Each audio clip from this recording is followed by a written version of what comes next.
अनिल यादव जी से है।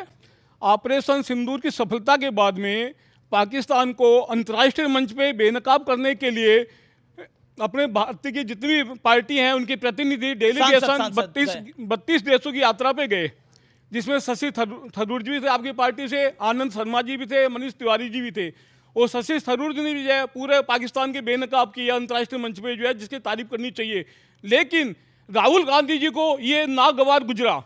आपने अनिल यादव को शशि थरूर और उदित राज में, अरे हम चाहते हैं, मैं सुन लीजिए, मैं जवाब दे रहा हूँ। बीजेपी प्रवक्ता की भाषा बोल रहे हैं, क्या पाकिस्तान को बेनकाब करना क्या गलत बात है क्या ये जो है? ओके, ये देखिए, अगर ये आप इसका जवाब देना चाहे तो दीजिए, क्योंकि ये मैं नहीं चाहता कि आप प्रवक्ता बने रहें। उदित राज शशि थरूर और राहुल गांधी के बीच में आप ना फंस जाए कहीं।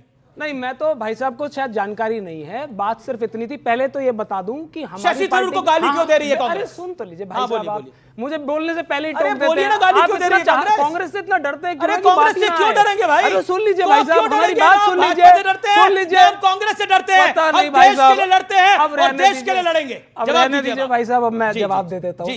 कोई लोग हंस भी रहे होंगे। खैर, अच्छा मैं जवाब दे देता हूं आपको। भाई साहब देखिए, क्या होता है ना, जब हम पे जानकारी का अभाव होता है ना, तो हम ऐसी बातें करते हैं।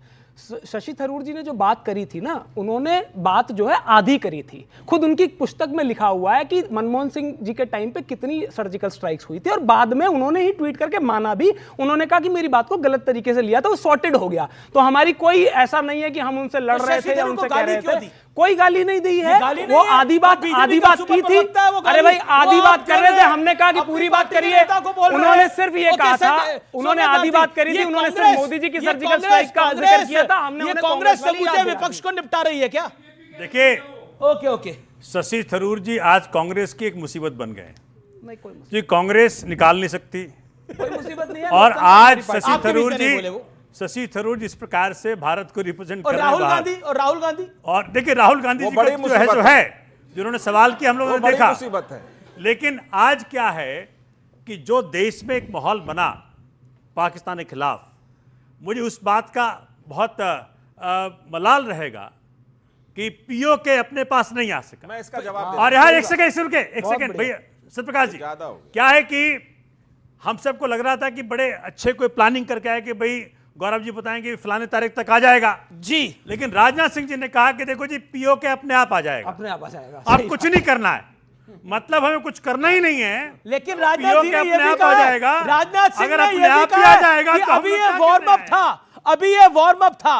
और देखिए आपकी भी सोमनाथ भारती, आप भी मानेंगे कि आपको भी लगता है कि पीओके तभी आ सकता है मोदी है तो मुमकिन है, मतलब मोदी के राज में ही पीओके आ सकता है। देख लिया ले आते तो कांग्रेस देखिए डिमांड लिस्ट है, कांग्रेस चाह रही है कि बलूचिस्तान आ जाए, सिंध आ जाए और पीओके आ जाए। आम आदमी पार्टी की डिमांड है पीओके आ जाए। ओके, देखिए सोमनाथ भारती ने विवेक काफी देर से नहीं है। विवेक सोमनाथ भारती ने बोला राफेल को लेकर और शशि थरूर को लेकर कांग्रेस फंसी हुई है। आप क्या बात है? उनका एक वो पुराने नेता, वो तो बिहार में भी चुनाव लड़ने जा रहे हैं अभी, और उन्होंने जो बोला आम आदमी पार्टी बिहार में भी चुनाव लड़ने जा रही है। वो ठीक है, वो उनका मेरे तो ख्याल से इंडिया अलायंस अगर मिलकर लड़े हर जगह तो सही है। हरियाणा और दिल्ली का एक्सपीरियंस किसी का भी अच्छा नहीं रहा, और फायदा उसका भारतीय जनता पार्टी को पहुंचा। अगर आपस में लड़ेंगे तो फिर फायदा बीजेपी को ही पहुंचेगा, तो साथ में रहेंगे तो बेहतर होगा। आप लोगों को ये बात नहीं, वो ठीक है जो भी है। लड़े थे ना हम एमपी चुनाव में, हाँ, तो हार गए तब क्या मिला उसमें? क्या मिला उसमें? भाजपा कांग्रेस एक हो गई, आपका वोट परसेंटेज भाजपा कांग्रेस एक हो गई। हमें ज्यादा